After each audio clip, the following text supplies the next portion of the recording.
The ping from my phone startles me awake at 3:47 a.m. An automated notification from Harper's GoPro Cloud account. Strange. My daughter left with my sister Carla 2 days ago for what they called a nature filming weekend in the Florida Keys. I squint at the screen, fumbling for my glasses. When the video loads, my heart stops. Harper's face fills the frame, sunburned and desperate.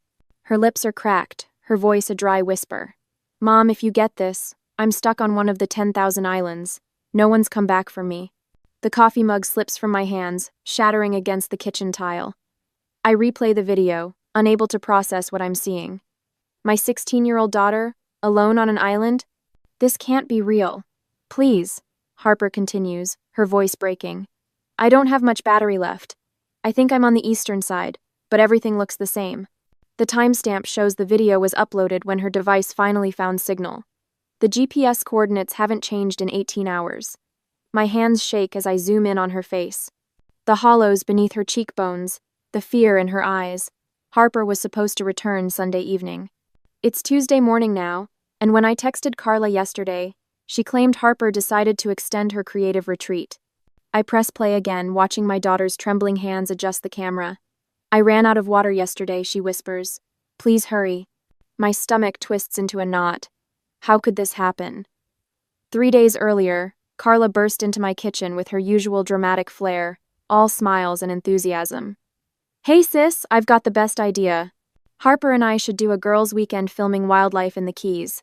Just us girls bonding over nature and art." Harper had lit up at the invitation. My daughter, usually quiet and reserved, so eager for any attention from her glamorous aunt. That night at our parents' house, Mom and Dad couldn't stop praising Carla, finally taking an interest in Harper's photography. Dad had said, refilling Carla's wine glass. "That's what family does." When I mentioned proper safety equipment, Mom waved me off. "Don't be such a worrier, Jenna. Carla knows what she's doing." The red flag I ignored still burns in my memory. Carla insisting Harper leave her backup camera and satellite phone at home. "The whole point is to disconnect from technology and connect with nature," she'd said, shooting me a look when I started to object. "Don't be such a helicopter parent." I dial Carla's number now, my fingers trembling against the screen. She answers on the 7th ring, her voice thick with sleep. "Do you know what time it is?" "Where is Harper?" I demand. "Oh, Harper?" Confusion drips from her voice, too exaggerated to be genuine. "She wanted to stay longer. You know how artistic kids are when they find inspiration. I just saw a video of her stranded on an island." A pause. "That's ridiculous. Maybe she's just processing Grandma Eleanor's big announcement. Kids need space to handle adult decisions." "She's alone on an island with no water," I say, my voice rising. "She made an SOS video, Carla." "You're overreacting as usual," she sighs. "I'm sure." "I'm calling the Coast Guard." My voice stops trembling, steadying with each word. Carla's casual tone hardens instantly. "Don't you dare make a scene over nothing." I hang up and immediately call my parents. Mom answers, her voice slurred with sleep. "Jenna? What's wrong?" I explain quickly, each word precise and urgent. Their response feels like a physical blow. "You're overreacting," Dad says firmly. "Carla wouldn't hurt a fly. Harper's probably just being dramatic, you know how teenagers are." "My daughter is stranded without water in 95-degree heat," I say, my voice breaking. "She could die out there." "Oh, please," Mom scoffs. "Carla said Harper wanted extra time for her photography project. Stop turning everything into a crisis." As they continue defending Carla, something shatters inside me. The truth stands stark and undeniable. They will always choose my sister over my daughter's safety, over truth itself. I hang up and dial 911. For the first time in my life, I stop caring what my family thinks of me. Harper's life depends on it. Harper's GPS sharing app. I forgot we'd set it up last Christmas. My fingers tremble as I type in her account details, praying the signal hasn't died. The loading circle spins for 7 agonizing seconds before a map fills my screen. The coordinates place her on a remote mangrove island 12 miles from the nearest marina. "No, no, no," I whisper, tapping the metadata viewer. The truth hits like a physical blow. Harper's camera traveled to the island yesterday morning at 9:43 a.m., but her backup GPS beacon, the one I insisted she pack despite Carla's objections, shows a different story. It remained in Carla's boat, moving back to the mainland by 10:17 a.m. My stomach lurches. I barely make it to the bathroom before violent nausea overtakes me. This wasn't negligence or forgetfulness. Carla deliberately left my daughter on that island. I splash cold water on my face and check the timestamp again. Harper has been alone for over 48 hours in extreme heat. The water bottles in her backpack wouldn't last beyond yesterday morning. 20 minutes later, I'm pounding on the door of Pelican Point Marina. Miguel appears, sleep-rumpled, but instantly alert when he sees my face. Jenna? What's wrong? Carla abandoned Harper on an island.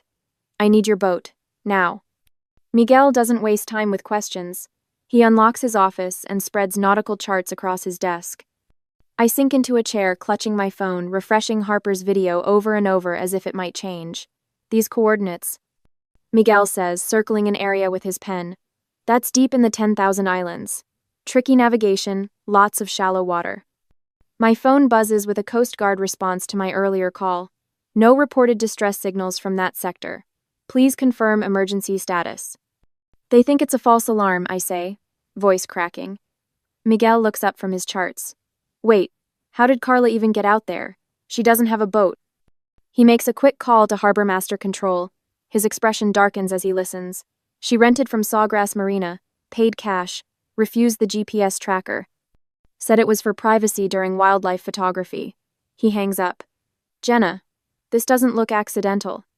The Coast Guard already called when you first contacted them. They listed it as potential teenage drama, low priority. He checks his weather app. Temperature hits 102 degrees today. Heat dome moving in. The room spins around me. How long can she survive out there? Miguel doesn't sugarcoat it. Without water? In this heat? Maybe 24 hours before organ failure begins. And every hour we wait reduces rescue chances by 15%. I press my palms against my eyes, fighting tears. My own family is blocking me from saving my daughter. What do you mean? My parents think I'm overreacting. They're defending Carla instead of helping find Harper. Miguel studies the charts again. There's more to this. Why would Carla do something this extreme? Grandma Eleanor's inheritance announcement.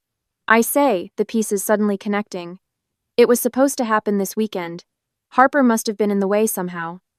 If Harper doesn't make it, Miguel doesn't finish the sentence. It's murder, I whisper. The word hangs between us. He traces a route through the labyrinth of islands. Without exact coordinates, we'd never find her. The 10,000 islands aren't just a name, there are literally hundreds of mangrove keys out there. They all look identical from the water. My phone pings with another notification. Another GPS update from Harper's camera. The battery icon shows 8% remaining. She's moving around the island, I say. Still alive, still fighting. Miguel grabs his laptop, typing rapidly.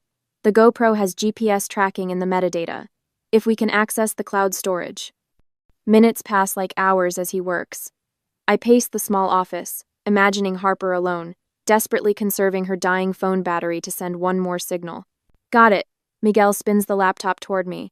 The screen shows precise coordinates from Harper's last upload. We leave in 5 minutes. I'll fuel the boat. As Miguel races to prepare his rescue vessel, I stare at the tiny blinking dot representing my daughter. Carla's calculated responses to my panic replay in my mind. She wanted to stay longer. You know how artistic kids are. Each word now drips with malice. Should I have called the police immediately and risked precious time explaining the situation? Or was I right to focus on the rescue first and deal with justice later? When your own family becomes the enemy, how do you decide between saving your child and exposing the truth? The marina lights flicker on as dawn breaks. Miguel calls from the dock. It's time to find my daughter. Later that morning, my phone buzzes as Miguel steers the boat around another mangrove island. I glance down to see Carla's Facebook post already gathering sympathetic comments. Family drama alert. Some people will do anything for attention. Pray for our family during this difficult time. My stomach clenches. She's already controlling the narrative. 3 more notifications pop up, messages from Aunt Susan, Uncle James, and my cousin Beth. Jenna, why are you causing all this trouble? Your sister is worried sick about you. Stop making these accusations against family. I switch off notifications as Miguel points to another small island in the distance. That's our 6th stop. We need to hurry before the tide changes. The radio crackles with static before a stern Coast Guard voice breaks through. Marine Unit 7, this is Commander Wilson. We've received a report about a mentally unstable woman making false rescue claims. Please confirm your current mission. I grab the radio, knuckles white. This is Jenna Calloway. My 16-year-old daughter Harper is stranded on one of these islands. I have GPS coordinates and video evidence. Ma'am, we've been contacted by your parents who say, my parents aren't here. I am, and I have proof. Miguel takes the radio. Commander, I've known the Calloway family 20 years. This is no false alarm. After clicking off, he shows me his phone screen. Carla has posted old photos of Harper looking moody at last year's Thanksgiving dinner. Teens these days, always needing space to find themselves, reads the caption. My work phone rings next. The firm's managing partner doesn't waste time with pleasantries. Jenna, the quarterly audit starts in 4 hours. Either you're leading it or we're finding someone who will. Your choice. My daughter is... Your job is on the line. Decision, now. I hang up without answering. The sun beats down mercilessly as we approach the 6th island. My head pounds from dehydration, each minute without water making it harder to focus. Every time my phone sits silent for more than 10 minutes, my chest tightens with panic. Is Harper still alive? The charter boat captain handed me the bill this morning. $3,200 for 2 days. The Coast Guard helicopter search will cost another $2,500. Add in the maritime rescue fees, and I'm looking at $8,000 I absolutely don't have. Miguel tosses me a Gatorade bottle with "World's Best Mom" written in marker across the blue plastic. Harper drew this on my cooler last summer, he says, adjusting our course toward the 7th island. She knew you'd find her.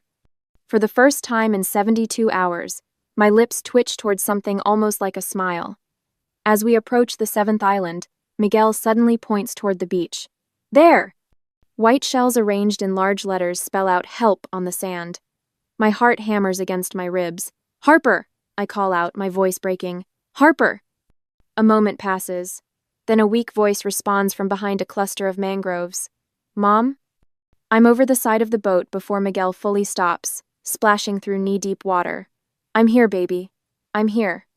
She staggers out from between the trees, sunburned and trembling. Her lips are cracked, her t-shirt stiff with salt. When she collapses into my arms, she weighs almost nothing. She took my water. Harper whispers against my shoulder. Said it was too heavy for the camera shots. I knew she wasn't coming back. Something transforms inside me. The fear that's gripped me for days crystallizes into protective fury. I hold Harper's frail body against mine, feeling her bones through her skin, and know I will never let anyone hurt her again. Miguel doesn't waste time with questions. He radios for a medical helicopter while retrieving an electrolyte solution from his emergency kit. Small sips, he instructs, guiding Harper to a shaded spot under the boat's canopy. My phone rings again, my father. Jenna, for God's sake, stop making scenes. Your mother is having heart palpitations over this. I hit the speaker button so Miguel can hear. I found Harper. She's severely dehydrated. Carla left her here to die. That's ridiculous. You've always been jealous. Miguel takes photos of Harper's condition and the abandoned camera equipment nearby. Documentation for the authorities, he says after I hang up. Harper's voice is barely audible, but her words are clear. She made me leave my emergency beacon in her boat, said it would interfere with the video quality. She swallows painfully. I heard her say something about Grandma's money before she left. At the hospital, doctors immediately start IV fluids while a nurse documents Harper's severe dehydration and early signs of heat stroke. Temperature 103.8, she calls out, pulse rapid and thready. I sit beside Harper, holding her hand as the medical team works. A notification appears on my phone, a memory from Harper's cloud storage I hadn't seen before. It's a video clip from her GoPro, showing Carla removing water bottles from Harper's backpack. This will teach everyone who really deserves Grandma's money. Carla's voice says clearly on the recording. As Harper drifts into medicated sleep, my phone buzzes with another notification. A Facebook photo shows Carla at a celebration dinner with my parents, champagne glasses raised in a toast. The caption reads, "Family always comes first." 2 days later, I spread the evidence across my kitchen table, organizing each piece methodically. Harper's GPS logs printed in neat columns. The hospital records documenting severe dehydration, early heat stroke, and the damage to her kidneys. The marina rental receipts Miguel obtained, showing Carla's cash payment, no credit card trail. And most damning of all, the GoPro footage showing my sister removing Harper's water supply while my daughter begged her to stop. "Are you sure about this?" I ask Harper, who sits wrapped in a blanket despite the warm morning. Her eyes still hold that haunted look. "Yes," she says, her voice stronger than yesterday. "She needs to face consequences." I nod, sealing the evidence package for Eleanor's estate attorney. Within an hour of receiving our documentation, he calls an emergency meeting. No delays, no excuses. Just immediate action. Child Protective Services has agreed to open a case. I tell Harper as I make a fresh pot of coffee. My hands no longer shake when I pour a cup. The district attorney's office has assigned a special prosecutor for child endangerment cases. Miguel arrives at noon with notarized statements from the marina staff. The harbor master remembers Carla specifically requesting no GPS tracking on the rental. He says, placing the documents in my evidence folder, said she wanted a pure nature experience without technology. Pure nature experience, I repeat, tasting the bitterness of those words. She left a 16-year-old without water in 95-degree heat. The Coast Guard investigator called. Miguel says, they've documented everything from the rescue, said it's the most clear-cut case of abandonment they've seen in 15 years. The doorbell rings at 3 o'clock. Eleanor's attorney stands on my porch, his leather briefcase clutched tightly. "We need to talk," he says. "Immediately." Carla's Facebook page lights up that evening with a carefully crafted statement. I read it aloud to Harper, deeply concerned about misleading narratives. Harper begged for creative solitude, and I respected her artistic journey. Any suggestion of abandonment is patently false. Families should resolve misunderstandings privately. Harper's laugh holds no humor. I begged her not to take my water. "She's claiming you staged the whole thing," I say, scrolling through comments filled with sympathy for my sister. "Play the video," Harper says. I press play on the GoPro footage we've watched a dozen times now. Carla's voice comes through clearly. "You don't need all this water. It's weighing down the boat. Your camera setup is more important." Harper's recorded voice responds, "Please don't take those. I need water out here." Carla's dismissive laugh cuts through the speaker. "Don't be so dramatic. This will teach everyone who really deserves Grandma's money." My phone rings. Eleanor's attorney again.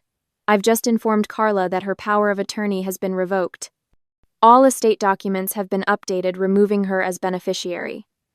His voice carries a professional detachment that somehow makes the news more satisfying. "Miss Calloway," the district attorney's office called. They're fast-tracking the endangerment charges based on the medical evidence and recorded confession. I hang up and sit beside Harper on the couch, taking her still too thin hand in mine. When the DA offered Carla a plea deal to avoid felony charges, I hesitated. Would accepting her guilty plea to a misdemeanor bring faster justice? Or should I push for the full prosecution that might take years, but ensure she faces serious consequences? Miguel arrives the next morning to drive us to the Marine Patrol office. I watch from the waiting area as he gives his statement, describing how Carla insisted on paying cash, refused safety equipment, and specifically requested a boat without tracking capabilities. "She asked me if I rented boats," he tells the officer. "When I said yes, she asked if I required ID or kept rental records. When I said of course, she went elsewhere." That afternoon, Eleanor visits Harper in person. I watch my daughter's face transform as her grandmother takes her hands. "I've made it official," Eleanor says. "You are the sole beneficiary of my estate, effective immediately. The full amount, all $1.8 million, will be placed in a trust for your education and future." She glances at me. "No one else will have access or control." Dr. Lansing from the hospital arrives later with copies of Harper's medical charts. "I've provided detailed testimony about her condition upon rescue," she explains. "The dehydration was life-threatening. Another 12 hours would have resulted in organ failure." In days to come, the local news station calls requesting an interview. I decline, but they run the story anyway. "Teen abandoned on island for inheritance money" becomes the headline across 3 counties. My parents stop returning my calls after the news story airs. Their voicemail fills up with my messages, each more direct than the last. The neighbors I grew up with start sharing stories with reporters about Carla's mounting debts, her desperation after Eleanor announced her inheritance decision.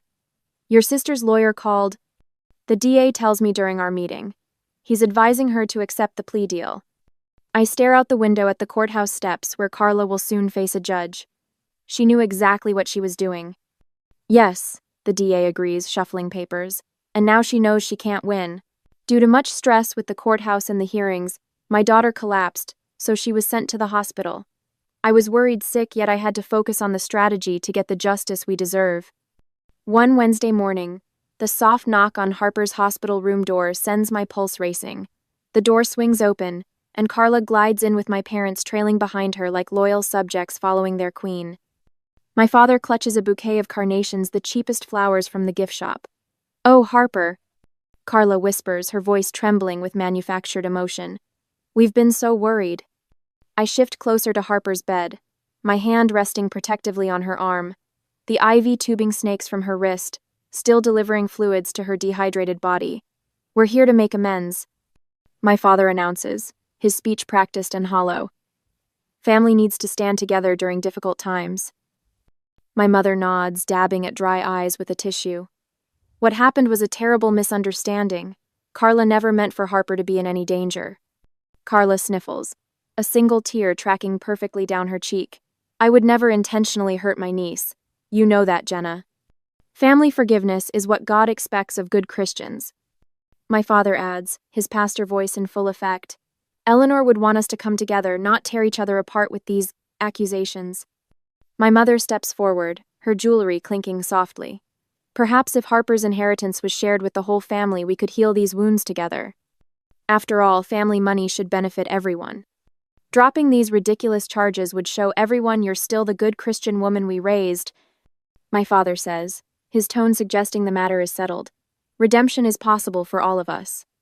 I reach for my phone, keeping my eyes locked on Carla's.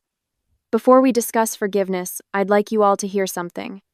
I tap the screen and Carla's voice fills the room. "This will teach everyone who really deserves Grandma's money.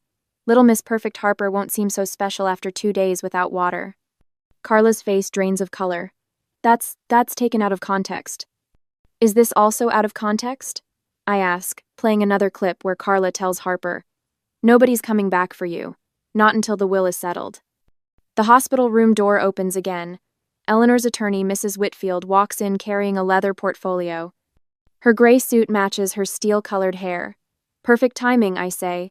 "Mrs. Whitfield has something to share with all of us." Mrs. Whitfield adjusts her glasses. "We've completed our financial investigation into Carla's situation."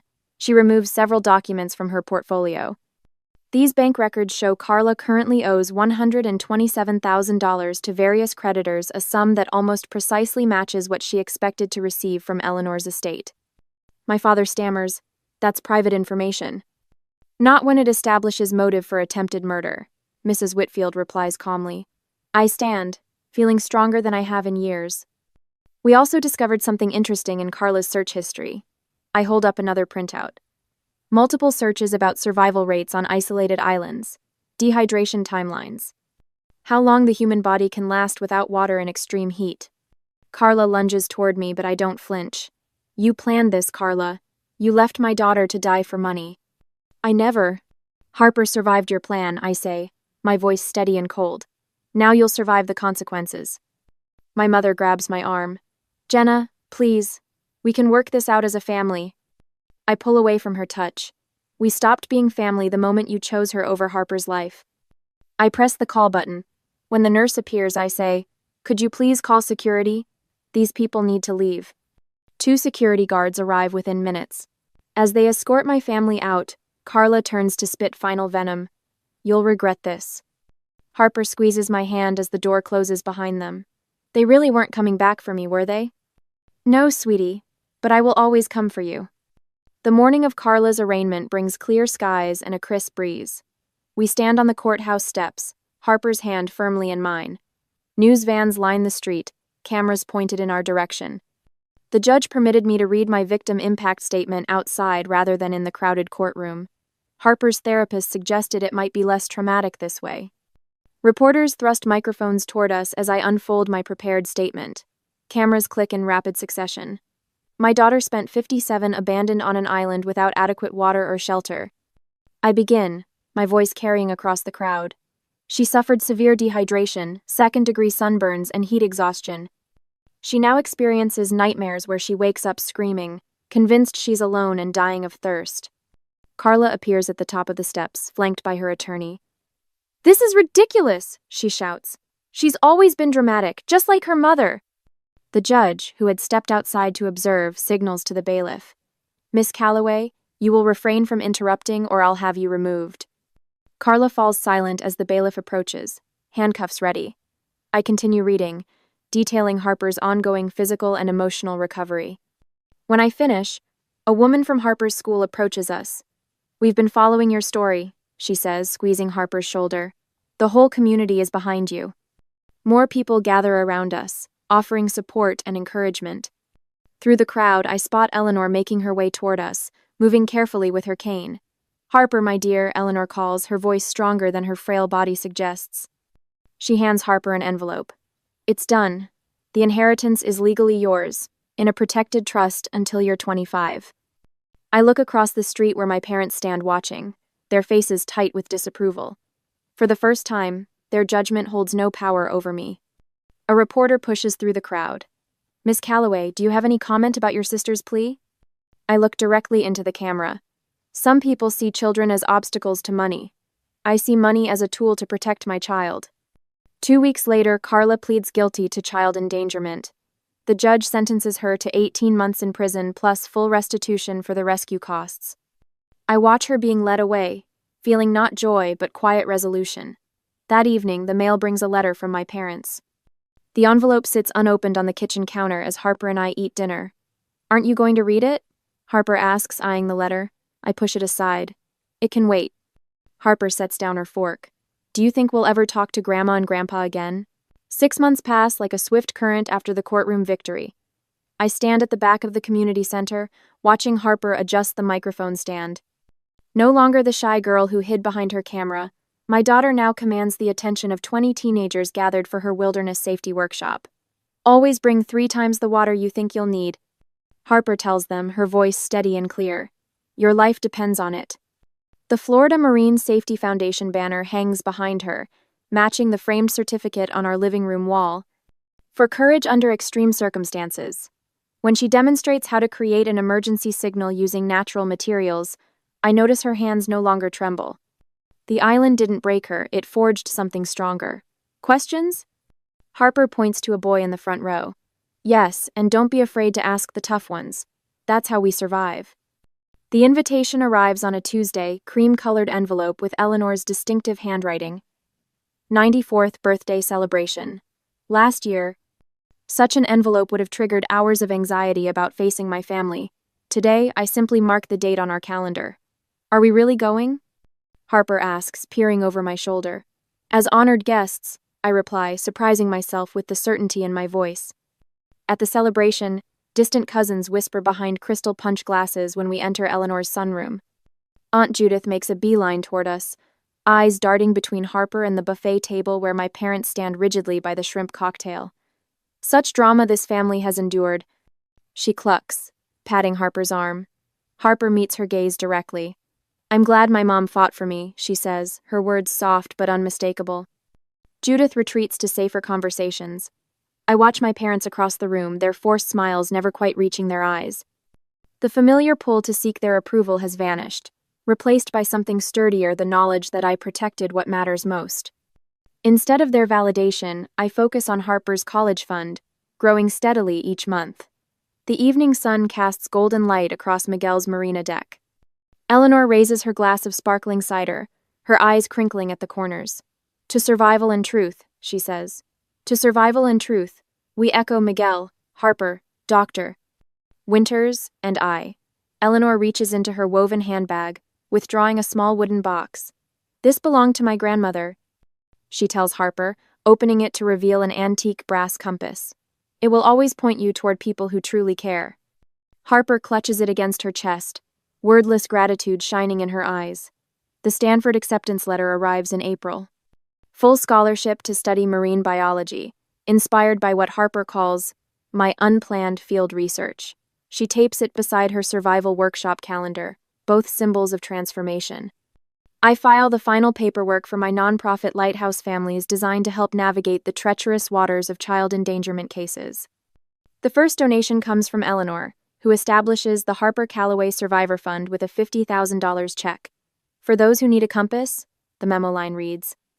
On the kitchen table, Harper spreads maps for our first voluntary camping trip.